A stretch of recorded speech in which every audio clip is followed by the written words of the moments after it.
آپ کے سوالات ریئل ٹائم یہ پرچیوں کی شکل میں میرے پاس آ چکے ہیں. انہیں ہم بعد میں ڈسکس کرتے ہیں.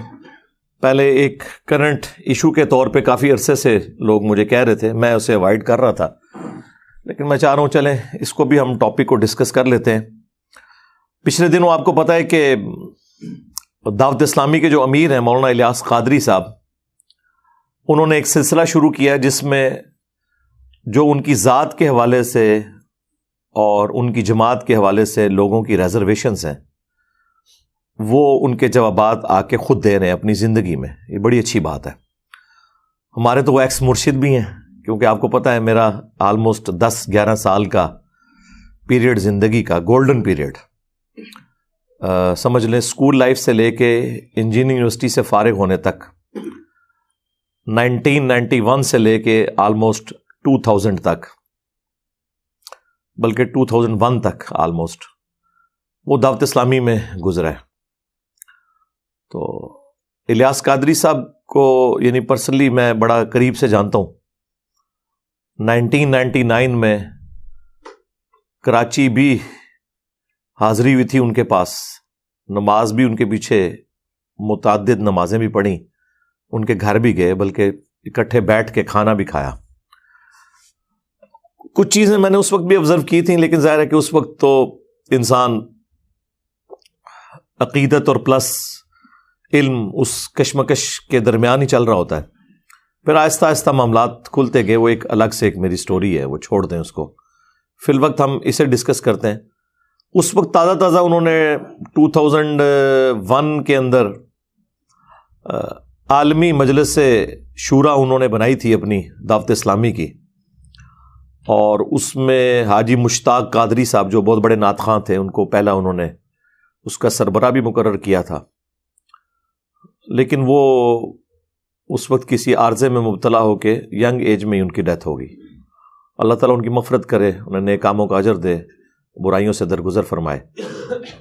اور پھر اس کے بعد جو ہے وہ یہ حاجی عمران اتاری صاحب جو آج کل ہیں مجلس شورا کے امیر، یہ اسی وقت بن گئے تھے.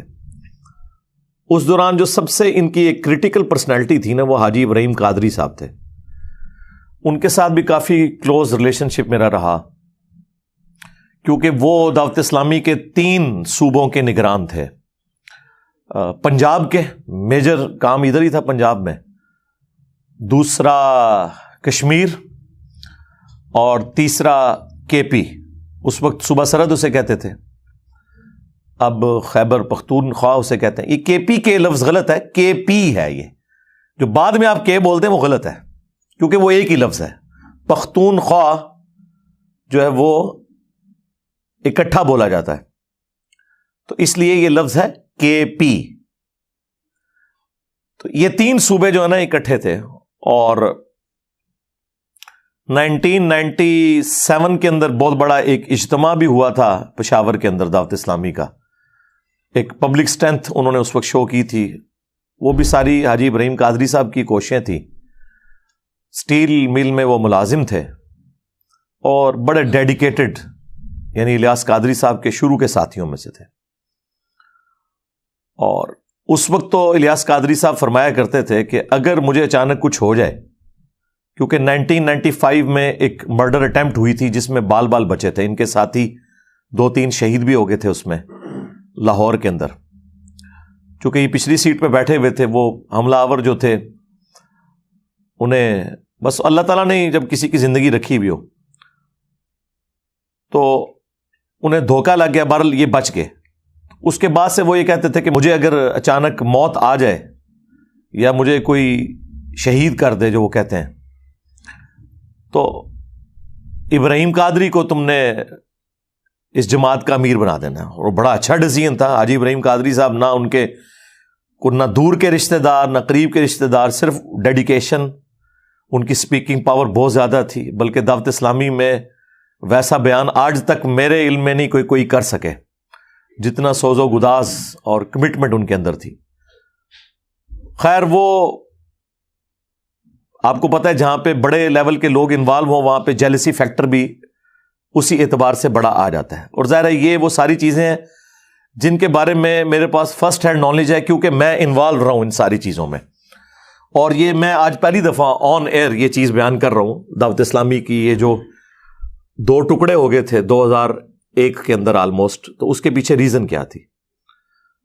تو اس میں حاجی ابراہیم قادری صاحب جب یہ مجلس شورا بنی اور اس طریقے سے عمارت کا بھی سلسلہ باقی چیزیں شروع ہوئی، تو اس میں ان کی ریزرویشن تھی. انہوں نے 20 صفحات کا ایک خط الیاس قادری صاحب کو دیا کہ یہ میری کوئی آپ کے بارے میں بھی ریزرویشن ہے، تو یہ میرے اور آپ کے درمیان ایک راز ہے، اسے پبلکلی آپ نے لیک نہیں کرنا. لیکن چونکہ اس میں ان کی ذات کے اوپر بھی اعتراضات تھے، اس کی وجہ سے وہ سمجھے کہ شاید یہ میری سیٹ پہ قبضہ کرنا چاہتا ہے. حالانکہ اس سے پہلے وہ خود کہا کرتے تھے کہ سب سے زیادہ اہل یہ بندہ ہے. بہرحال پھر ساتھ کان بھرنے والے لوگ بھی موجود تھے جن کو خود اس پوسٹ کی لالچ تھی، ورنہ مجلس شورا کے پہلے امیر بننے کا اگر کوئی حقدار تھا تو حاجی ابراہیم قادری صاحب تھے. پھر بعد میں یہ آپس میں ان کی چیزیں شروع ہو گئیں اور اسی وجہ سے حاجی ابراہیم صاحب پھر ان سے الگ ہو گئے، اور اس کی وجہ سے کافی دعوت اسلامی کو جھٹکا لگا. اس دوران الیاس قادری صاحب کی جو فون کالز آتی تھی حاجی ابراہیم صاحب کے پاس، تو چونکہ ہم بھی ان کے کافی کلوز تھے، ہم تو سمجھتے تھے کہ ان کا موقف ٹھیک ہے، ہم پڑھے لکھے لوگ تھے، تو وہ فون کالز بھی یعنی ہم سنا کرتے تھے، تو ہمیں اسی وقت اندازہ ہو گیا تھا کہ یہ انٹرنل پالیٹکس کس طرح کی چل رہی ہے. بہرحال الٹیمیٹ اس کا نتیجہ یہ نکلا کہ حاجی ابراہیم قادری صاحب نے اپنی علیحدہ سے ایک جماعت بنا لی تبلیغ اسلامی کے نام سے. کچھ عرصہ ہم بھی اسے لے کے چلتے رہے. پھر اس دوران ہی میں چونکہ جاب پہ چلا گیا اسلام آباد، تو پھر اتنا انٹریکشن نہیں رہا، وہاں بھی کچھ عرصہ کام کیا، اور پھر میری آفس کی مصروفیات ہی اتنی زیادہ تھیں، صبح نکلتے تھے اور رات تاریخ بدلنے کے بعد ہی گھر واپس آتے تھے شروع کے کئی سال. تو آپ کو پتہ ہے ڈیفنس آرگنائزیشنز میں کام میں پھر نہ کوئی دن دیکھتا ہے نہ رات. وہ تو پھر اللہ کا کرنا ہوا. 2007 کے بعد میری لائف سٹوری شروع ہوتی ہے، سیکنڈ فیز، جو میں آلریڈی ریکارڈ کروا چکا ہوں. میں سنی شیعہ سے مسلم کیسے ہوا. اس کا مطلب یہ نہیں کہ میں سنی شیعہ کو کوئی کافر سمجھتا ہوں، مراد یہ کہ صرف مسلمان میں کیسے ہوا ان فرقوں سے نکل کے. وہ آپ میری لائف سٹوری دیکھ لیں. بہرحال آج بھی میں سمجھتا ہوں میری زندگی پہ جن لوگوں کے سب سے زیادہ اثرات ہیں نا، ٹاپ آف دا لسٹ جو 5 پرسنالٹیز ہیں، ان میں بھی پہلے نمبر پہ مولانا الیاس قادری صاحب ہیں. کیونکہ بڑی ینگ ایج میں ان کے ساتھ اٹیچمنٹ ہو گئی تھی جماعت کے ساتھ، اس کی وجہ سے ایک دین کی سوچ مل گئی، گناہوں سے بچنے کی سوچ مل گئی، اور یہ بڑا پازیٹیو فیکٹر ہے دعوت اسلامی کا. بہرحال اس وقت تو یہ سلسلہ تھا، انہوں نے مجلس شورا بنائی، عالمی مجلس شورا، امیر خود ہی تھے، لیکن اس شورا کے نگران الگ سے انہوں نے ایک اپوائنٹ کیے. لیکن ظاہر ہے کہ جب اتنا ڈومیننٹ بندہ ہو جس نے جماعت خود بنائی ہوئی ہو، تو شورا کس لیول تک اس سے اختلاف کر سکتی ہے. آپ پولیٹیکل جماعتوں میں بھی دیکھ لیں، آج تک پیپلز پارٹی بھٹو خاندان سے باہر نہیں نکل سکی. مسلم لیگ جب سے نواز شریف صاحب کے حوالے ہوئی ہے، تو اب آپ دیکھ لیں، اب پچھلے دنوں انہوں نے اپنی بیٹی کو ایک بڑی پوسٹ کے اوپر نامزد کر دیا، حالانکہ اس سے زیادہ کنٹریبیوشن ہے اور زیادہ ٹیلنٹڈ لوگ موجود ہیں مسلم لیگ کے اندر، لیکن ان کو اوپر نہیں وہ لے کے آئے. احسن اقبال صاحب ہوں یا خاقان عباسی صاحب ہوں، خواجہ آصف صاحب ہوں، یہ سارے لوگ. تو یعنی وہ ایک ملوکیت شروع ہو جاتی ہے. یہاں پہ بھی مطلب اس وقت تو ایکسپیکٹ کو نہیں کر رہا تھا. الیاس قادری صاحب کو یہ امید بھی نہیں تھی کہ میری زندگی میں میری اولاد کوئی جوان بھی ہوگی. ظاہر ہے کہ ان کا جو ابھی بڑا بیٹا ہے احمد رضا، میرا خیال بعد میں شاید عبید رضا نام رکھ دیا انہوں نے، جس کو اب انہوں نے امیر نامزد کیا ہے. یہ آلموسٹ میرے ہم عمر ہوں گے. تو یہ تو چھوٹی عمر کے تھے جب میری ان سے آخری دفعہ ملاقات ہوئی ہے. 2001 کی میرے خیال بات ہے، جب گجرات میں الیاس قادری صاحب آئے تھے. یعنی آج سے کوئی آلموسٹ 22 سال پہلے کی بات کر رہا ہوں. آج 8 جنوری 2023 ہے، تو میں بات کر رہا ہوں 2001 کی. تو اس وقت تو چھوٹی سی عمر، ٹین ایجرز میں ہی تھے یہ، سمجھ لیں آلموسٹ. اور جو اس سے چھوٹا بیٹا ہے وہ کافی شارپ ہے، لیکن وہ چونکہ دعوت اسلامی والوں میں جو شورا کے لوگ تھے انہیں اندازہ ہو گیا کہ یہ تو بچہ بڑا تیز ہے. بلال قادری جس کی وجہ سے الیاس قادری صاحب اپنے ساتھ لکھتے ہیں ابو البلال. وہ نعت خوان بھی بہت اچھا ہے. جو لوگ دعوت اسلامی کے اجتماعات اٹینڈ کرتے رہے نا تو انہیں یاد ہوگا کہ 1995 میں پہلا اجتماع تھا جو ملتان میں ہوا. اس سے پہلے کراچی میں اجتماع ہوا کرتا تھا کورنگی 2.5 نمبر میں. تو 1995 میں ملتان شفٹ ہو گیا یہ, تاکہ پنجاب کے لوگوں کے لیے بھی آسانی ہو جائے, اور ملتان سینٹر بنتا ہے آلموسٹ پورے ملک کا, آپ ساؤتھ اور نارتھ کے اعتبار سے دیکھیں. تو اس وقت اویس قادری صاحب بھی دعوت اسلامی میں تھے, تو یہ نعت پڑھا کرتے تھے, تو پیچھے ایک چھوٹے سے بچے کی بھی آواز آتی تھی نعت پڑھنے کی, کئی ایک پرانی کیسٹس کے اندر موجود ہے. وہ بلال قادری اس وقت چھوٹا ہی تھا ظاہر ہے. تو بعد میں خیر وہ بلال قادری صاحب چونکہ بڑے شارپ تھے, پھر ان سے کچھ ایشوز بھی مس ہینڈل ہوئے. آپ کو پتہ ہے جب سلمان تاثیر کو اسیسینیٹ کیا گیا تو وہ جو ممتاز قادری صاحب تھے ان کی جب قبر بنی اور وہاں سے ایک آمدن کا سلسلہ شروع ہو گیا. آپ کو پتہ ہے جہاں بھی کوئی اس طرح ہوتا ہے تو مزار بنتا ہے. تو اس پورے سینیریو میں الیاس قادری صاحب اس سسٹم کا حصہ نہیں بنے.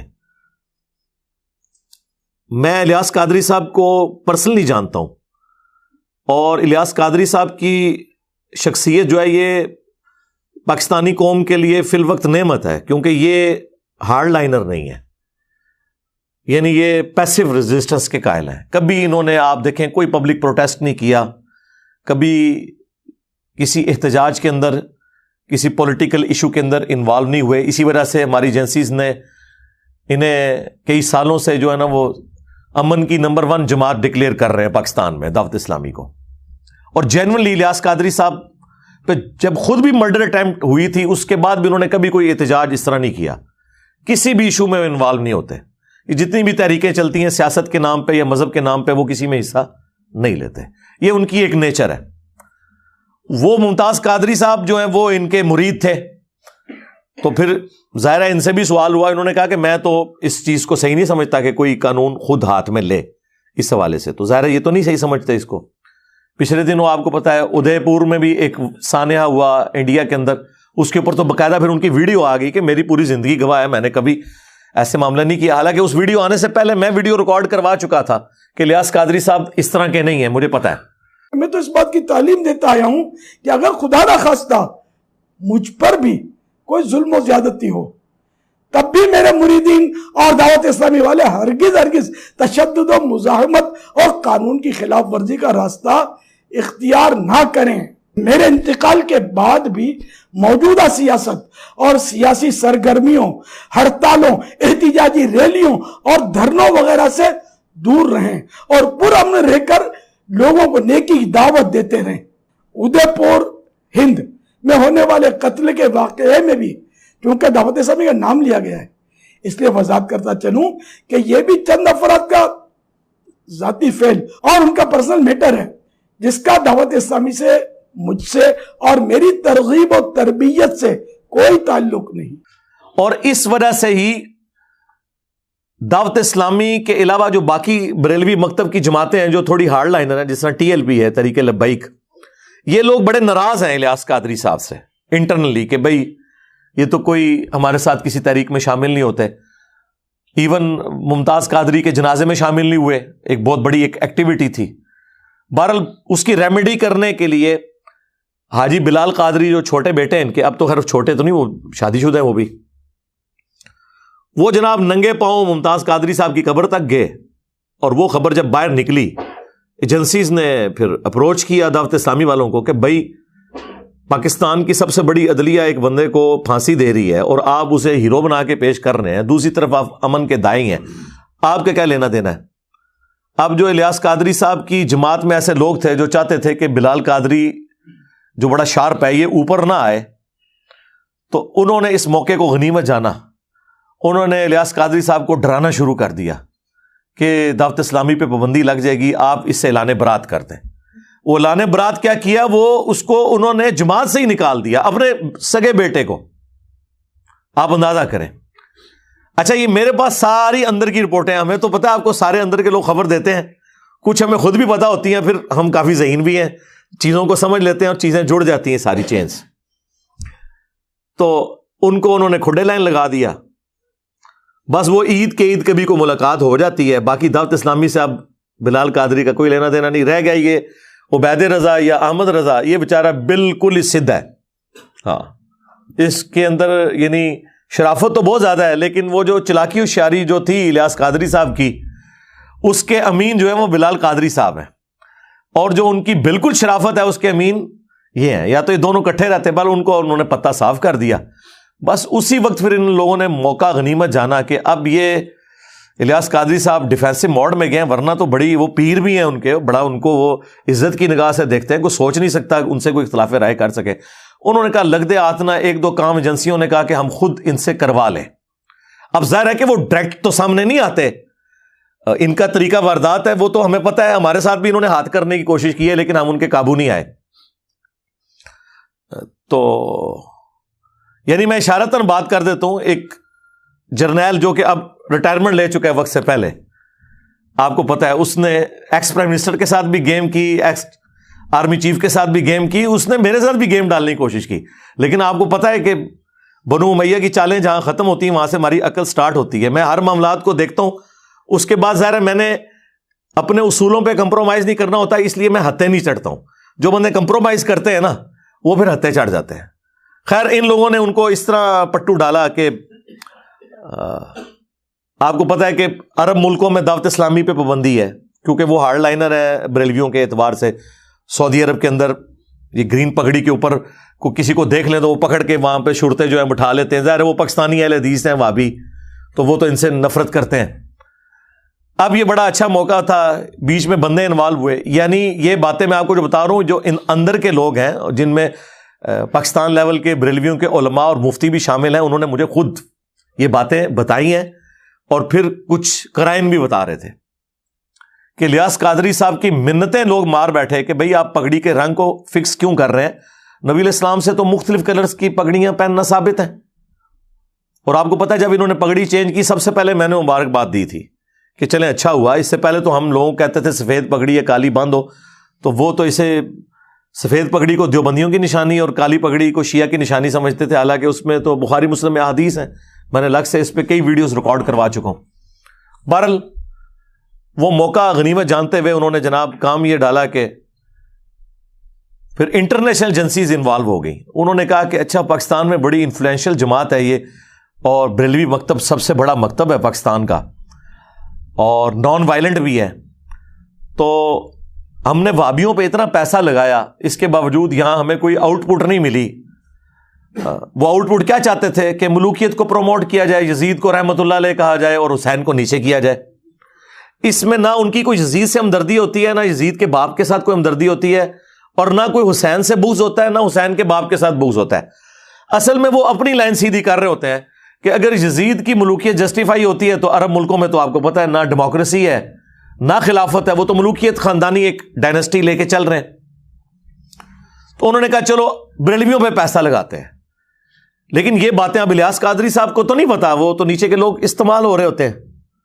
انہوں نے پھر جناب بیچ میں ان کے گھسے کہ جی آپ لوگ کچھ ہمارے لیے معاملات کریں تو کچھ ہم آپ کو ریلیف دیتے ہیں, آپ کو مکہ مدینے میں مرکز بھی دے دیں گے, بنانے کی اجازت دے دیں گے. تو دو کام آپ کریں, ایک تو اپنی پگڑیوں کا رنگ چینج کریں. اس میں پاکستانی ایجنسیوں کا بیچ میں بینیفٹ یہ تھا کہ گرین پگڑی سے ایک جماعت بن جاتی ہے, ایک یونٹی ہوتی ہے, اور یہاں تو وہ کسی جماعت کی پاپولرٹی کو برداشت نہیں کرتے, نہ کسی پرائم منسٹر کی پاپولرٹی کو برداشت کرتے ہیں, تو وہ کوئی نہ کوئی معاملہ چلا دیتے ہیں اس کے خلاف. بہرحال انہوں نے کہا کہ ٹھیک ہے جی آپ پگڑیوں کے رنگ چینج کریں, رنگ چینج ہوں گے تو یونٹی خود ہی ٹوٹ جائے گی. ایک نہیں, اب وہ رنگ کیا چینج ہوئے ہیں, وہ ایسے عجیب و غریب رنگ پہن رہے ہیں, بندہ کہتا ہے یار یہ کون سے رنگ پہن لیے انہوں نے. اچھا ایک تو یہ کام کروایا, دوسرا انہوں نے ان سے یہ کہا کہ بھئی آپ کو پتا ہے کہ حضرت امیر معاویہ رضی اللہ تعالیٰ عنہ کے خلاف بڑا پروپیگنڈا ہو رہا ہے, یہاں پہ شیعہ رافضی جو ہے وہ کر رہے ہیں. حالانکہ مسئلہ یہ نہیں تھا, مسئلہ اپنی ملوکیت بچانا تھا, تو آپ جو ہے نا اس کے اوپر تھوڑا سٹانس لیں. تو اس میں پھر انہوں نے باپا جانی کو یوز کیا انہوں نے جناب وہ نعرے لگا دیے بے گناہ بے خطا معاویہ معاویہ. فیضان امیر معاویہ عاشق مصطفیٰ حضرت معاویہ زاہد و پارسا حضرت معاویہ خوبرو خوش ادا خوش نما خوش لقا حضرت معاویہ مخلص و باوفا حضرت معاویہ بے گناہ بے خطا حضرت معاویہ بے گناہ بے خطا حضرت معاویہ بے گناہ بے خطا حضرت حضرت اتوار کو بڑی رات ہے 22ویں شب اتوار کو جلوس بیعت معاویہ نکلے گا اور انشاءاللہ مدنی مذاکرہ ہوگا اور لنگر معاویہ بھی کھائیں گے انشاءاللہ. فیضان امیر معاویہ.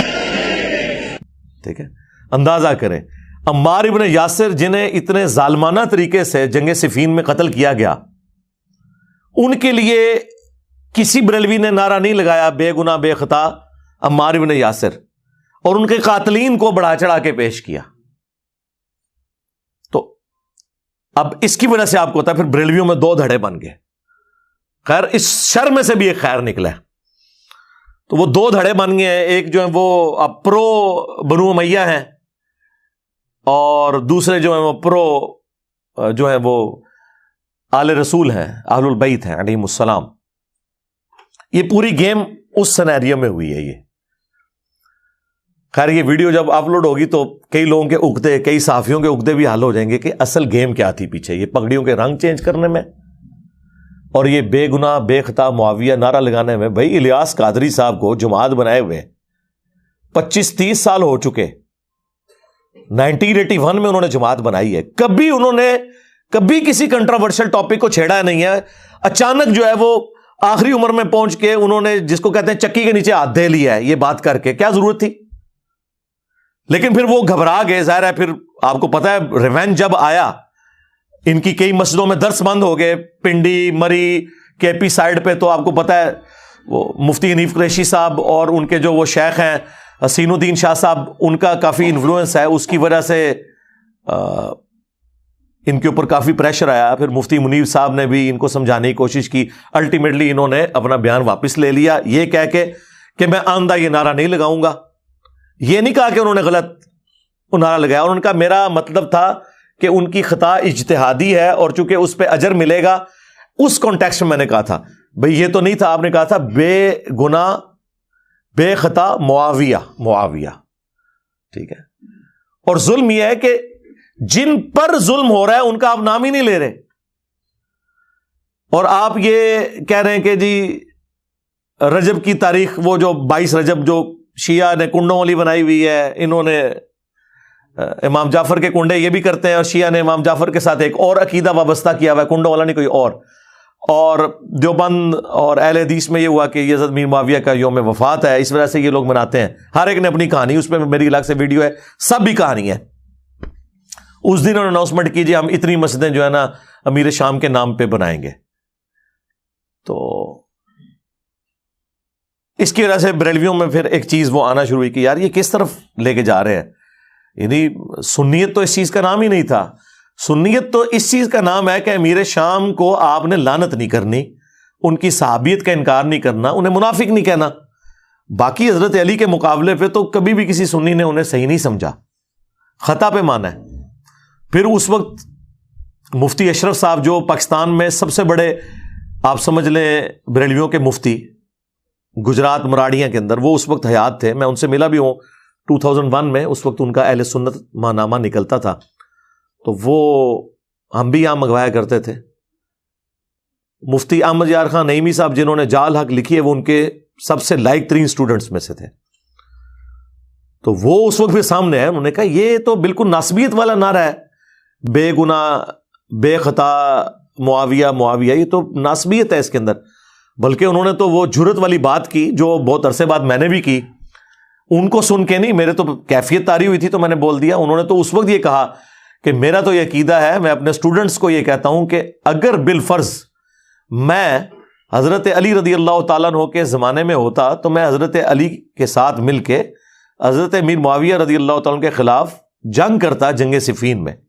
جو میرے دل کی بات ہے وہ یہ ہے کہ واللہ اگر کبھی اس زمانے کے اندر ہم موجود ہو یا میں محمد اشرف قادری موجود ہوتا تو میں تلوار اٹھا کے مولا علی رضی اللہ تعالیٰ عنہ کے ساتھ ہوتا اور مولا علی رضی اللہ تعالیٰ عنہ کی طرف سے حضرت امیر معاویہ کے لشکر کے ساتھ میں لڑتا بھی، کیونکہ یہ ہمارے عقیدے کا تقاضا. ناصبیوں کا نظریہ کیا ہے کہ جی دونوں مجتہد تھے، ہاں جی اب ہمیں یہ فیصلہ کرنے کا حق نہیں پہنچتا کہ ہم کہیں کہ کس کا اجتہاد صحیح تھا اور کس کا اجتہاد غلط. بے قصور و بے خطا حضرت معاویہ، یہ نعرہ موہم ناصبیت ہے، اس سے ناصبیت کی بو آتی. تو یہ ان کا اچھا یہ سلوگن ان کا اتنا پرانا ہے لیکن کوئی دنیا میں ہلچل نہیں مچی، لیکن جب میں نے بولا ہے نا پھر ہلچل مچی ہے. تو اب آپ کو پتا چل گیا کہ کس کے بولنے سے فرق پڑتا ہے. لوگ کہتے ہیں جی وہ ڈاکٹر اسرار صاحب اتنا کچھ کیا کرتے تھے، انہیں تو کسی نے کچھ نہیں کہا. آپ کو کیوں کہتے ہیں؟ بھائی ڈاکٹر اسرار صاحب کی وجہ سے ہلچل نہیں مچتی تھی نا. ہم تو جو بات کرتے ہیں ہلچل مچ جاتی ہے، ظاہر ہے کہ آڈینس ہے، لوگ سنتے ہیں اور لوگوں کو پتا ہے کہ بھئی اس کی روٹی روزی دین کے ساتھ نہیں جڑی ہوئی. 1 روپیہ یہ چندہ لینے کا کسی کا روادار نہیں ہے، کوئی اس کا مدرسہ نہیں، کوئی فرقہ نہیں، کوئی جماعت نہیں. یہ سارے فرقوں کے پیچھے نمازیں پڑھتا ہے، چندے انہیں دیتا ہے، یہ اس سسٹم کا بینیفیشری نہیں ہے. تو یہ بات جب کر رہا ہے تو صحیح بات ہوگی، تو اس کا اثر ہوتا ہے. وہ تو پھر جب وہ انہوں نے یہ بات کی تو پھر لیاس قادری صاحب بیک فٹ پہ گئے اور انہوں نے اپنے وہ معاملات جو ہے نا وہ سیدھے کر لیے. بہرحال بخاری اور مسلم میں بالکل واضح حدیث موجود ہے، حدیث متواتر ہے. اس حدیث کے دفاع پہ محدثین نے کتابیں لکھی ہیں. چند احادیث ہیں جو متواتر ہیں، جو کثرت سے صحابہ سے روایت ہیں. یہ ایٹ لیسٹ 2 درجن صحابہ سے یہ حدیث روایت ہے بخاری اور مسلم کی کہ غزوہ خندق کا موقع تھا یا مسجد نبوی کی تعمیر کا موقع تھا، اور اس کے لیے خندق کھودی جا رہی تھی، کیونکہ مسجد کی تعمیر کے لیے پہلے بیسمنٹ نکالنے کے لیے آپ کو خندق بھی نکالنی پڑتی ہے نا. تو باقی اصحاب جو ہیں وہ 1 پتھر اٹھا کے لا رہے تھے. حضرت عمار بن یاسر نے 2 پتھر اٹھائے ہوئے تھے اور 50+ ایج تھی. اور یہ پتھر آپ اپنے والے نہ سمجھیں، وہ بڑے والے پہاڑی پتھر. تو نبی علیہ السلام کو بڑا پیار آیا، آپ نے اپنے مبارک ہاتھوں سے ان کے سر اور داڑھی کے جو بال تھے ان پہ بٹی گرد صاف کی اور کہا وَيْحَ عَمَّارَ، افسوس اے عمار، تقتلہ الفئۃ الباغیہ یدعوہم الی اللہ یدعوہم الی الجنہ، دونوں الفاظ ہیں، ویدعونہ الی النار. افسوس اے عمار، تجھے ایک باغی جماعت قتل کرے گی، تو انہیں اللہ اور جنت کی طرف بلا رہا ہوگا اور وہ جماعت جہنم کی طرف بلا رہی ہوگی. تو یہ نبی علیہ السلام کی غیبی خبر، پروفیسی، آلموسٹ 30 سال کے بعد آپ کی وفات کے پوری ہوئی. جنگ صفین میں حضرت علی رضی اللہ تعالیٰ عنہ کی طرف سے لڑتے ہوئے 93 ایئرز کی ایج میں عمار بن یاسر شہید ہو گئے، اور وہ چیز اسٹیبلش ہو گئی. وہ مسند احمد میں اوپر تلے کئی احادیث ہیں کہ ایک صلح حدیبیہ کے صحابی تھے ابو الغادیہ رضی اللہ تعالیٰ عنہ، ہم تو ظاہر احترام سے ہی نام لیں گے، انہوں نے حضرت عمار کو شہید کر دیا. اور اس کے بعد وہ روتے تھے کہ مجھ سے اتنا بڑا یہ کام ہو گیا، اور اس حدیث کو بھی یاد کرتے تھے کہ عمار کا قاتل اور مال لوٹنے والا جہنم کی آگ میں ہے. بلکہ حضرت معاویہ کو آ کے عمرو بن عاص نے جب بتایا کہ وہ تو عمار شہید ہو گئے، تو انہوں نے پھر آگے سے کہا کہ تم اپنے ہی پیشاب میں پھسل رہے ہو، یعنی لوگوں کو یہ بات بتاؤ گے تو تم اپنی پیشاب میں پھسل رہے ہو، اپنی کمزوری لوگوں کو ہائی لائٹ کر رہے ہو. ہم نے اسے قتل کیا ہے، اسے تو علی اور اس کے ساتھیوں نے قتل کیا کہ اپنے ساتھ لے کے کیوں آئے تھے اور لا کے ہمارے نیزوں کے آگے پھینک دیا، تو مرنا ہی تھا اس نے، یہ تو علی نے مارا ہے. استغفر اللہ. اتنی باطل تعویل کے اوپر مولا علی علیہ السلام تک جب خبر پہنچی تو انہوں نے فرمایا کہ اس کا مطلب ہے کہ پھر نعوذ باللہ حضرت حمزہ کے قاتل رسول اللہ تھے کہ نہ عہد میں لے کے آتے اور نہ حمزہ قتل ہوتا. یہ پھکی دی مولا علی نے، مولا علی بھی پھکیاں دیندے سن. فليتقدم بين الصفين محتسبا.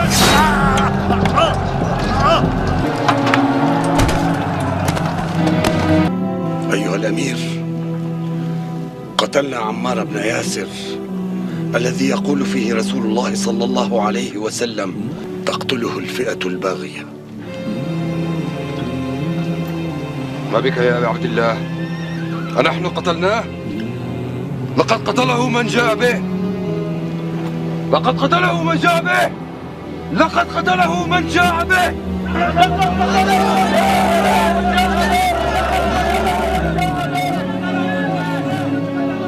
إن صح تأويل معاوية كان رسول الله صلى الله عليه وسلم هو قاتل حمزة لأنه أخرجه معه لقتال المشركين يوم أحد. اچھا، اس سے یہ بھی پتہ چلی کہ پھکی کے طور پہ کوئی بات کرتے ہوئے رسول اللہ کی بھی مثال دے دے تو گستاخی نہیں ہے، ورنہ آپ یہ بات کریں نا کہ بھئی کیا رسول اللہ قاتل تھے، اب یہ سمجھانے کے لیے آپ کر رہے ہیں تو سننے والے پتہ کہتے ہیں دیکھو جی اس نے کہہ دیا حضرت حمزہ کو حضور نے مروایا. سمجھ آئیے آپ کو؟ پہلے یہ نہیں ہوتے تھے معاملات کہ کسی کی مثال دینے کے اوپر کوئی بات پکڑ لیتا تھا.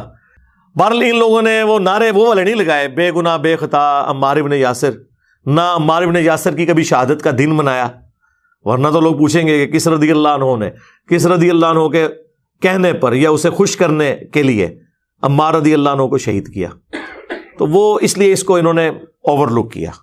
بہرحال میں نے آپ کو پوری ہسٹری بتائی. اب اس پورے سینیریو کے اندر ان کے بیٹے جوان ہو گئے، احمد رضا صاحب.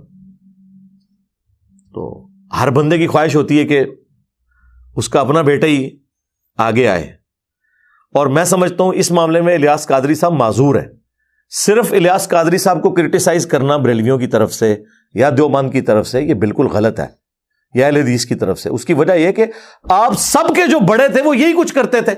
وہ بخاری میں موجود ہے. پھر حضرت معاویہ نے ڈیوٹی لگائی کہ ٹھیک ہے پھر یزید کے لیے بیعت لینی شروع کرو میری زندگی میں ہی، اور وہ بیعت لینا شروع کر دی. مروان نے مدینے کے ممبر پہ چڑھ کے مسجد نبوی کے اندر کا خطبہ دیا باقاعدہ، اور حافظ ابن کثیر نے سورۃ الاحقاف پارہ نمبر 26 کی آیت نمبر 17 کے کانٹیکسٹ میں یہ بخاری کی حدیث 4827 اور اس کے سارے ترک ایک جگہ جمع کیے ہیں باقی کتابوں سے. امام بخاری نے تو مختصر وہ روایت نقل کی، بس اتنے الفاظ نقل کیے کہ مروان نے کہا کہ اللہ تعالیٰ نے امیر المومنین کو یہ بات سجائی ہے امت کے وسیع تر مفاد میں، وہی میرے عزیز ہم وطنوں، وہی شاید شروع تو ہی چل رہی ہے میرے عزیز ہم وطنوں. تو وہ چاہتے ہیں کہ اپنے بعد اپنے بیٹے کو نامزد کر دیں، جیسا کہ حضرت ابو بکر نے بھی تو عمر کو نامزد کیا تھا. اندازہ کرو بھی عمر کو بیٹا تھا حضرت ابو بکر کا، اور دوسرا وہ صحابہ کا مشورہ تھا، اور وہ وہاں تو حضرت ابو بکر کے اپنے بیٹے عبد الرحمن بن ابی بکر موجود تھے، ان کو نہیں منایا. تو عبد الرحمن بن ابی بکر کھڑے ہو گئے، انہوں نے کہا سیدھا کیا تیرا امیر المومنین کیسر و کسرا کے طریقے پہ چل رہا ہے، ابو بکر و عمر کے طریقے پہ نہیں. اب اتنی موٹی بات کون سن سکتا ہے؟ انہوں نے کہا پڑھو انہوں نیب دے والے کرو، ہاں نہ معلوم ڈالے اسے اٹھا لے. تو وہ اس وقت پھر حضرت عائشہ کے حجرے میں چلے گئے جو ایڈجسٹنٹ تھا مسجد نبوی کے ساتھ.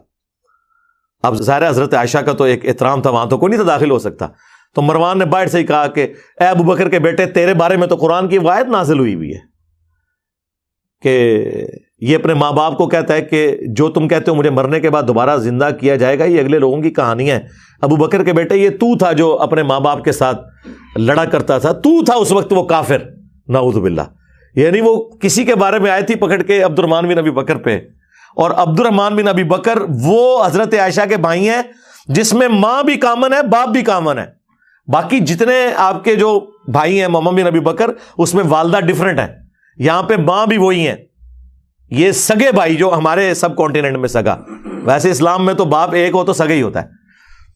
تو حضرت عائشہ کو غصہ آیا، انہوں نے پردے میں ہی اندر کہا اس کو خاموش ہو جا، آل ابی بکر کے بارے میں کوئی ایسی آیت نازل نہیں ہوئی سوائے جو میری برات کے لیے سورہ نور کی آیات نازل ہوئی تھی. البتہ تیرے بارے میں رسول اللہ نے فرمایا تھا کہ حکم پہ لعنت اور اس کی اولاد پہ لعنت، اور تو اس وقت جو ہے نا وہ اپنے باپ کی پشت میں تھا جب رسول اللہ نے تیرے اوپر لعنت کی ہوئی ہے، تیرے بارے میں لعنت فرمائی ہے. اب یہ ساری باتیں موجود ہیں. تو میں آپ کو بتا رہا ہوں کہ یہ بنو امیہ کی جائز روحانی اولادیں ہیں.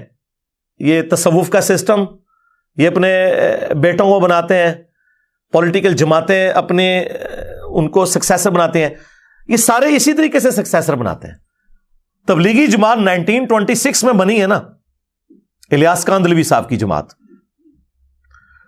تو ذرا دیوبندیوں سے پوچھیں جو تم اعتراض کر رہے ہو، تم بتاؤ کہ تمہارے جو بڑے نے جو جماعت بنائی تھی جب وہ مرا تھا تو تبلیغی جماعت کا دوسرا امیر کون بنا تھا؟ باہر سے تھا، یوسف کاندھلی ان کا اپنا بیٹا بنا. اور پھر اس کے بارے میں اتنا غلوف کیا کہ جی لوگوں نے کشف کے ذریعے دیکھا. یہ آج تک تبلیغی جماعت کی جماعتوں میں کارگزاریاں سنائی جاتی ہیں کہ جی اگر اس امت میں کوئی نبی ہوتا نا تو مولانا یوسف کاندھلوی صاحب ہوتے. ہاں، ان سے اللہ نے نبیوں والا کام لیا ہے. ٹھیک ہے. اس کے بعد بھی آج تک کبھی ان کی خاندان سے باہر نہیں گئی عمارت تبلیغی جماعت کی. 1995 میں ان کے آخری امیر فوت ہوئے مولانا انعام الحسن صاحب، وہ بھی اسی خاندان کے حصے تھے. یہ شیخ زکریا کاندھلوی، یوسف کاندھلوی اور الیاس کاندھلوی، یہ سب کے سب ایک خاندان سے تھے. اور دیکھیں جیسے ہی وہ فوت ہوئے نا اس کے بعد تبلیغی جماعت کو کوئی امیر نہیں ملا، پھر شورا بن گئی ان کی. کیونکہ وہ پھر اب سعد کاندھلوی صاحب نے آپ کو پتا جماعت دادا کر لی 2015 کے اندر. کیوں؟ وہ ان کی اولاد میں سے، انہوں نے کہا کہ میں امیر بنوں گا، کیونکہ شورا کے جو بڑے امیر جب ان میں سے فوت ہو گئے تو انہوں نے کہا میرا رائٹ ہے کہ میں بنوں. اس کی وجہ سے پھر جماعت لادا ہو گئی. اب انڈیا جہاں سے تبلیغی جماعت شروع ہوئی تھی، نظام دین دہلی، اس کا جو مرکز ہے وہاں پہ سعد کاندھلوی صاحب ہے. انڈیا میں ان کی جماعت ہے. پاکستان اور بنگلہ دیش میں رائے ونڈ کا زور ہے. مختلف مراکز انہوں نے اب بانٹ لیے ہوئے آپس میں، اور ڈنڈوں کے ساتھ، مکوں کے ساتھ، ٹھڈوں کے ساتھ لڑائیاں ہوتی ہیں. جس طرح بریلوی بسترے اٹھا کے تبلیغی جماعت کے باہر پھینکتے تھے، ایک تبلیغی جماعت دوسری تبلیغی جماعت کے اب بسترے اٹھا کے باہر پھینکتی ہے. بہرحال ایک کام سعد کاندھلوی نے اچھا کیا، انہوں نے فضائل اعمال پہ پابندی لگا دی ہے. حالانکہ ان کے اپنے بڑے نے لکھی ہوئی تھی. انہوں نے کہا یار یہ تو کہانی ہے، تو اس کی بجائے انہوں نے کہا آپ منتخب نصاب جو احادیث کا اس کا درس شروع کیا جائے. میرے خیال میں تو اس سے آگے جانا چاہیے، قرآن کا درس ہونا چاہیے. وَأُوحِيَ إِلَيَّ هَذَا الْقُرْآنُ لِأُنذِرَكُمْ بِهِ وَمَنْ بَلَغَ. اے نبی تم فرماؤ قرآن مجھے اس لیے وحی کیا گیا تاکہ اس کے ذریعے میں تمہیں تبلیغ کروں، جس تک یہ کتاب پہنچ جائے قرآن کے ذریعے تبلیغ کرنی. بہرحال وہ 100 سال پورے نہیں ہوئے، جماعت میں 2 ٹکڑے ہو گئے. یعنی 2026 میں 100 سال پورے ہونے تھے، اس سے 10 سال پہلے ہی آلموسٹ 2015 کے اندر ہی تبلیغی جماعت کے 2 ٹکڑے ہو گئے. تو وہاں پہ بھی جماعت چل رہی ہے. تو ہر جگہ جماعت والا سلسلہ ہی ہے. پاکستان میں جتنی بڑی گدی ہیں، کیا پیر میرزا صاحب کی گدی کے اوپر باہر کا بندہ کوئی آگے بیٹھا ہوا ہے؟ اپنی اولاد بیٹھی، بابو جی بیٹھے، لالا جی بیٹھے، پھر چھوٹے لالا جی، پیر نصیر الدین صاحب، ابھی وہ مولانا جامی صاحب وہ نصیر الدین صاحب کے بیٹے ہیں. جس مرضی گدی پہ آپ چلے جائیں. میں اب بتاؤں گدیوں پہ انہوں نے اب نارمل لوگ بٹھائے ہوئے ہیں.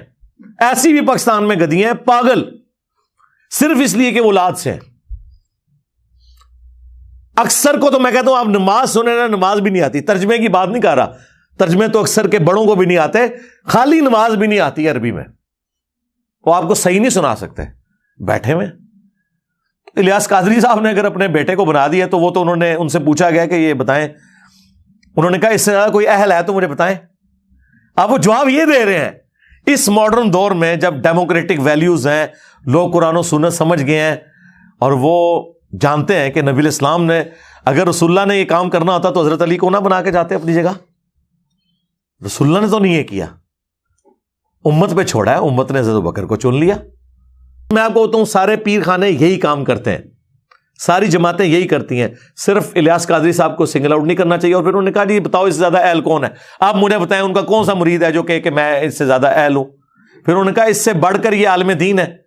اور الیاس قادری صاحب خود 8 پاس تھے ہیں، اللہ تعالیٰ انہیں زندگی دے صحت والی، مرنے سے پہلے ہدایت بھی نصیب فرمائے. تو وہ خود بتاتے ہیں میں 8 پاس ہوں، پیر ہیں ان کے ساروں کے، علماء کے بھی پیر ہیں، 8 بھی گجراتی زبان میں. اور وہ کہتے ہیں بھئی اس کے لیے کوئی ضرورت تو نہیں ہے عالم دین ہونے کی. وہ کہتے ہیں بارِ شریعت میں لکھا ہوا ہے، وہ بالکل میں ان کے ساتھ ہوں اس مسئلے میں. وہ کہتے ہیں جو بندہ اپنے ضرورت کا دین کتابوں سے پڑھ کے مسائل اخذ کر لے وہ پیر بھی بنے گا، وہ لیڈر بھی بنے گا. اور یہ میں آپ کو بتاؤں ان پرنسپل یہی لکھا ہوا ہے. تصوف کی کتابوں میں بھی اور فقہ کی کتابوں میں بھی. یہ تو میری وجہ سے آپ کہہ رہے ہیں نا ڈگری ہونی چاہیے, ادروائز فقی ان کے لیے ہے کہ الیاس قادری صاحب جو ہزاروں علماء کے پیر ہیں ان کے پاس کون سی ڈگری ہے؟ ان کے پاس تو میٹرک کی ڈگری بھی نہیں ہے, باقی تو چھوڑ دیں. وہ خود کہتے ہیں, اس لیے جب دقیق مسائل آتے ہیں نا تو وہ رک کے پھر اپنے جو علماء وہاں بیٹھے ہیں ان سے پوچھتے ہیں, اور لوگ یہ ان کا ویک پوائنٹ بتا رہے ہوتے ہیں, یہ ان کا پلس پوائنٹ ہے کہ اگر ایک بندے کو مسئلہ نہیں پتا تو اپنے ساتھیوں سے وہ پوچھ سکتا ہے کہ ہاں جی آپ بتائیں, آپ عالم دین ہیں. یہ ان کا پازیٹو پوائنٹ ہے. یا وہ کئی بار کہتے ہیں میں اس پہ ورکنگ کر کے بتاؤں گا, اور کئی معاملات میں وہ رجوع بھی کرتے ہیں. یعنی کئی سالوں تک ربیع الاول کو کہتے تھے ربیع النور شریف, نبی علیہ السلام کو اللہ کا نور مانتے ہوئے وہ ربیع النور کہتے تھے. پھر انہوں نے خود ویڈیو میں بتایا کہ مجھے چند میرے قریبی علماء نے, اسٹوڈنٹس نے ہائی لائٹ کیا ہے کہ یہ ربیع الاول کا لفظ جو ہے یہ تو احادیث میں ہے, نبی علیہ السلام نے خود استعمال فرمایا, تو آپ اسے چینج نہ کریں. تو پھر وہ ربیع الاول کہنا شروع ہو گئے, تو رجوع کرتے ہیں. سب سے بڑا رجوع تو میں ان کے دو بڑے رجوع الیاس قادری صاحب کے, جس پہ میں انہیں سلوٹ کرتا ہوں کہ انہوں نے اپنی زندگی میں یہ کام کیا ہے. نمبر 1, ویڈیو کیمرے کو انہوں نے جائز قرار دیا. سب سے زیادہ ویڈیو کیمرے کے خلاف کمپین اگر چلائی تھی تو الیاس قادری صاحب نے. لوگوں کے ٹی وی توڑوائے ہیں انہوں نے. ہم سکول میں پڑھتے تھے, ہمارے جو سینئر تھے نا اس وقت دعوت اسلامی میں, ہاکیاں مار کے بلے مار کے انہوں نے ٹی وی توڑے تھے, کیونکہ الیاس قادری صاحب کی اس وقت باقاعدہ تقریر تھی, اس وقت کیسٹس آتی تھی. ایک اسلامی بہن کا بیان ہے کہ جس دن سے میں نے ٹی وی نکالا ہے رسول اللہ میرے خواب میں اور فرمایا آج تم نے میرے دشمن کو میرے گھر سے نکال دیا تو میں تمہیں زیارت کروانے آیا ہوں. اور آج دعوت اسلامی کے مرکز کے اندر بھی بڑے بڑے ٹی وی لگے ہوئے ہیں. تو یہ نبی علیہ السلام کے ساتھ دوستی ٹی وی کی کب ہوئی ہے؟ اچھا, بہرحال میں ان کو سلام کرتا ہوں, باقیوں سے یہ بہتر ہے. پھر انہوں نے ریٹن میں باقاعدہ کتاب لکھ کے اس پہ رجوع کیا کہ پہلے میرا یہ موقف تھا, اب میں رجوع کرتا ہوں. علماء نے میری توجہ دلائی, اور میں حالانکہ پرانی حافظان سنت میں انہوں نے لکھا ہے کہ یہ شادیوں کی ناکامی کی بڑی وجہ یہ ہے کہ جو آپ وہاں پہ کیمرے میں تصویریں بناتے ہیں. ٹھیک ہے, بے حیائی تو نہیں ہونی چاہیے, تصویریں مطلب میاں بیوی کی تصویریں تو ان کے پاس ہی رہے, وہ عام تو نہیں جانی چاہیے. پھر بعد میں انہوں نے جو ہے نا وہ تصویر کے اوپر رجوع کیا, پھر مدنی چینل کھولا. یہ ان کا ایک کارنامہ ہے جس پہ میں انہیں مبارکباد پیش کرتا ہوں. اور دوسرا, اسپیکر میں نماز. رائے وینڈ میں آج تک اسپیکر میں نماز نہیں شروع ہو سکی. وہاں پہ ظہر اثر کی نماز ہو یا مغرب عشاء کی کوئی فرق نہیں ہے, نہ قرات کی آواز اس میں ہوتی ہے, وہ ربوں سرن ہے. اے جناب حضرات نے سرن بنا دیتی ہے, سوائے جو قریب کے لوگ ہیں. 1-1.5 لاکھ کا مجمع ہے اسپیکر. اچھا, تقریر اسپیکر میں, دعا اسپیکر میں, اعلان اسپیکر میں, نماز اور اذان جو ہے وہ بغیر اسپیکر کے. یہ کون سا دین ہے؟ الیاس قادری صاحب نے 2001 میں جرت کی. انہوں نے حالانکہ اس وقت ان پہ بڑا اعتراض ہوا کہ آپ تو اعلیٰ حضرت کے ماننے والے ہیں. اعلیٰ حضرت احمد بریلوی صاحب کا تو فتویٰ تھا تصویر کے خلاف بھی اور اسپیکر کے خلاف بھی, وہ مرتے دم تک اس فتوے پہ قائم رہے ہیں. اور الیاس قادری صاحب تو اپنے آپ کو روحانی جانشین ان کا کہتے ہیں, اور انہوں نے اس معاملے میں اختلاف کر دیا ان سے. تو انہوں نے کہا بہرحال جو بھی ہے یہ, حالانکہ 20 سال تک 1981 سے 2001 تک دعوت اسلامی کے جتنے اجتماعات ہوئے ہیں نا, کسی میں اسپیکر میں نماز نہیں ہوتی تھی, مکبرین کا سلسلہ ہوتا تھا. پھر انہوں نے شروع کیا کہ ٹھیک ہے یار, اسپیکر کو ہم جب نعت پڑھتے ہیں سب کچھ. یہ میں سمجھتا ہوں 2 ان کے پازیٹیو کام ہیں جو انہوں نے کیے ہیں, اور پھر پریکٹیکلی اسے امپلیمنٹ کیا ہے. اب حالت یہ ہے کہ کیمرے سے ہٹتے ہی نہیں ہے وہ. ایون نماز پڑھ رہے ہوں تو لوگوں نے سامنے کیمرہ رکھا ہوتا ہے. اتنا بھی غلوف نہیں ہونا چاہیے, بعض جگہ پھر غلوف کر جاتے ہیں. اور دوسری طرف یہ جو انہوں نے اناؤنسمنٹ کی کہ میری جماعت میرے مرنے کے بعد بھی کسی احتجاج, کسی دھرنے, کسی آرمڈ کنفلکٹ میں انوالو نہیں ہوگی, ہم صرف دعوت کا کام کریں گے. یہ اپنی زندگی میں انہوں نے ویڈیو ریکارڈ کروا کے بڑا احسان کیا ہے. ورنہ اتنی بڑی جماعت بنی بنائی اگر کسی نان اسٹیٹ ایکٹر کے ہتھے چڑھ جائے, کوئی امیر ایسا آ جائے تو وہ پاکستان میں دنگا فساد شروع کروا سکتا ہے. اس لحاظ سے الیاس قادری صاحب بڑی نعمت ہے کہ انہوں نے اپنی جماعت کا قبلہ اپنی زندگی میں درست کر دیا. باقی جو ہمارا عقیدے کا اختلاف ہے ان سے, وہ اپنی جگہ ہے, لیکن جو پازیٹیو چیزیں ہیں نا وہ اپنی جگہ. لیکن اس میں پھر انہوں نے غلوب بھی کیا, انہوں نے کہا کہ بالفرض اگر مجھے کوئی شہید بھی کر دے تو میں نے اسے معاف کر دیا. نہیں سرکار، یہ آپ قرآن و سنت کے خلاف بات کر رہے ہیں۔ جو اسلام میں معافی کی روش اختیار کرنے کا کہا گیا ہے نا، وہ عام معاملات میں، قتل کے اوپر معافی نہیں ہے۔ قتل کے بارے میں قرآن میں کیٹاگوریکل حکم آیا ہے، وَلَكُمْ فِي الْقِصَاصِ حَيَاةٌ يَا أُولِي الْأَلْبَابِ۔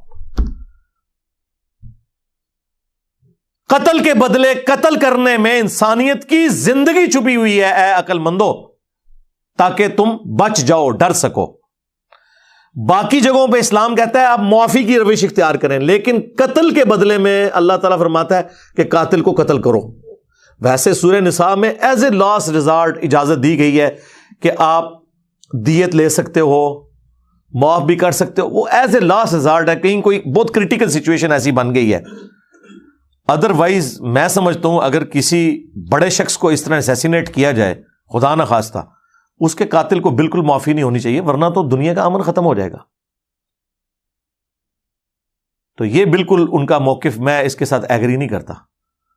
قرآن کا مزاج ہی ڈیفرنٹ ہے۔ سورہ المائدہ کی آیت نمبر 32 میں آیا ہے کہ جس نے ایک جان کو بھی ناحق قتل کیا پوری انسانیت کو قتل کر دیا، اور جس نے ایک جان کو بچا لیا پوری انسانیت کو بچا لیا۔ تو اس کانٹیکسٹ میں اپنے قاتل کو معاف نہیں کرنا چاہیے، بالکل نہیں۔ تو الیاس قادری صاحب کی جو پازیٹیو چیزیں ہیں وہ ہم ہائی لائٹ کرتے ہیں وقتاً فوقتاً، اور جو عقائد میں اختلاف ہے وہ میں وقتاً فوقتاً اسے بھی ہائی لائٹ کرتا ہوں۔ بہرحال یہ چونکہ ایک میرے پاس ایک سمجھ لیں علمی راز تھا ایک جماعت کے حوالے سے، میں نے وہ کھول کے پبلکلی بیان کر دیا کہ کس طریقے سے یہ نشیب و فراز سے ہوتے ہوئے جماعت اس لیول کے اوپر پہنچی ہے، اور اس اعتبار سے پاکستان کے لیے، پوری دنیا کے مسلمانوں کے لیے، تبلیغی جماعت ہو یا دعوت اسلامی، بڑی نعمت ہے کہ انہوں نے وہ کام کیا جو علماء کو کرنا چاہیے تھا، لیکن علماء سے اللہ نے توفیق اٹھا لی۔ یہ عام لوگ ہیں جو اپنے خرچے کے اوپر اپنی جیب سے پیسہ لگا کے اللہ کی راہ میں نکلتے ہیں اور لوگوں کو دین کے ساتھ جوڑتے ہیں۔ باقی جو عقیدے کا اختلاف وہ اپنی جگہ، لیکن یہ بھی بہت بڑی ایک نرسری تو اویلیبل ہے۔ ہمارے اپنے کئی اسٹوڈنٹس ہیں جو پہلے دعوت اسلامی میں تھے، میں خود دعوت اسلامی میں تھا، اس وقت بھی ہم الیاس قادری صاحب سے سنتے تھے کہ قرآن کے بعد سب سے افضل کتاب صحیح بخاری ہے، لیکن یہ تو ہمیں بعد میں پتہ چلا کہ یہ بات تو درست ہے، لیکن صحیح بخاری اور مسلم میں جو نماز کا طریقہ لکھا ہے، ہمارے پیر صاحب خود اس طریقے پہ نماز نہیں پڑھتے، حالانکہ ان کے جو بڑے پیر ہیں وہ پڑھتے تھے۔ کون؟ شیخ عبد القادر جیلانی۔ کہتے نہیں وہ حنبلی تھے۔ سرکار اگر آپ کے وہ حضرت صاحب حنبلی تھے تو آپ کیوں حنفی ہیں؟ آپ کے پیر کی زیادہ تحقیق ہے یا آپ کی؟ اگر آپ سمجھتے ہیں کہ فقہ حنفی بہتر ہے تو اس کا مطلب ہے کہ آپ کی عقل عبد القادر جیلانی سے زیادہ ہے، اور اگر آپ سمجھتے ہیں کہ عبد القادر جیلانی جو ہے وہ پیرانے پیر ہیں، ان کی عقل زیادہ ہے، تو پھر آپ کو بھی حنبلی ہو جانا چاہیے۔ ویسے تو یہ ہے ہی کہانی ہے، انہوں نے کہیں نہیں لکھا میں حنبلی ہوں، وہ قرآن و سنت کے ماننے والے۔ انہوں نے تو غنیۃ الطالبین میں جو جنتی فرقہ ہے وہ تو لکھا ہے اہل حدیث ہے، انہوں نے کہا اہل سنت ہے ہی اہل حدیث ہے، کر لو گل۔ اچھا جب یہ آپ بتائیں نا، وہ کہتے ہیں نہیں وہ وہابیوں نہیں، انہوں نے کیا وہ اہل حدیث اسی ہیں۔ تو دنیا میں کون سا بریلوی ہے جو اپنی مسجد میں اہل حدیث لکھتا ہے؟ کوئی نہیں۔ دوسری طرف اہل حدیث کا کیا حال ہے جب ہم ان کو بتاتے ہیں کہ مسلم کے مقدمے میں امام مسلم نے لکھا ہے کہ اہل سنت کی حدیثیں لی جائیں گی، تو آپ اپنے آپ کو سنی کیوں نہیں کہتے؟ وہ کہتے ہیں نہیں سنی ہے ہی ہم ہیں، یہ بریلوی دیوبندی تو حنفی ہیں، ہم اصل سنی ہیں۔ ہم کہتے ہیں دنیا میں کون سی اہل حدیث کی مسجد ہے جس میں اہل سنت والجماعت لکھا ہو؟ الٹا آپ تو کہتے ہیں آج تو ہوگی وابی وابی، وابی ٹائٹل سے چڑھتے بھی تھے اور خود نعرہ بھی لگاتے ہیں۔ وہ اپنی اپنی نشانیاں صاحب نے بنائی ہوئی ہیں، ٹھیک ہے؟ اس لیے ہم عرض کرتے ہیں کہ مرنے سے پہلے اے مسلمان کر لے اس پہ غور، کتابوں کا خدا اور ہے، بابوں کا خدا اور۔ بابے بھی اسی خدا کو مانتے ہیں، بلکہ ہندو، کرسچنز، جیو سب اسی خدا کو مانتے ہیں، لیکن ان کوالٹیز کے ساتھ مانے جو کتابوں میں ہے، جو اس شخص کے اوپر نازل ہوئی ہیں چیزیں، جس کی قبر مدینے میں ہے۔ صلو علی محمد وآل محمد، اللہم صلی علی محمد وعلی آل محمد واصحاب محمد وازواج محمد وامت محمد اجمعین الی یوم الدین، آمین۔